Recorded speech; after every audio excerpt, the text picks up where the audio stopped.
Estamos ante unha boa nova para o Estado de Dereito, para o interés xeral e para Galicia. A sentencia é moi clara, fixa que a familia Franco ten que incorporar as Torres de Meirás ao dominio público. Temos que dicir que no Estado de Dereito, pois, calquer familia, incluída a familia Franco, ten os seus dereitos,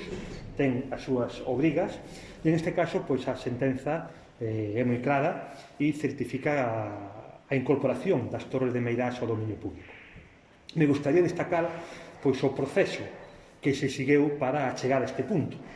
Por unha parte, todo xurde por un acordo unánime no Parlamento de Galicia, no cual insta a Xunta a creación dunha comisión para elaborar unha serie de criterios e de argumentos xurídicos que posibilitasen demostrar o que afortunadamente se acaba de demostrar. Posteriormente, a Xunta de Galicia crea esta comisión con expertos xurídicos, con expertos históricos, que elaboran un dictamen cuyos argumentos e cuyos principios son asumidos pola Avogacía do Estado para defender que o Pazo de Meirás, pese a que aparentemente está inscrito no rexistro da propiedade en nome da familia Franco, detrás de todo isto pois hai unha simulación do proceso de rexistro na propiedade e que, pese a que se usaba de modo privado, o uso, a representatividade, todo o que tiña que ver co Pazo de Meirás era realmente de uso público. Afortunadamente, pois, a sentencia traslada de novo o Pazo á esfera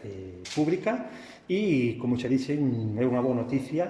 para o Estado de Dereito que demostra que funciona, por interés xeral e tamén neste caso para Galicia.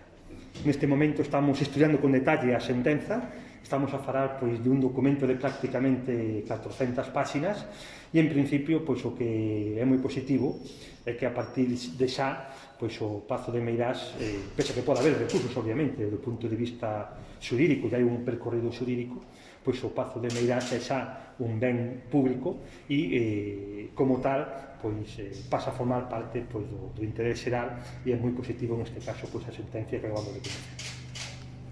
Bueno, eu vexo aquí porque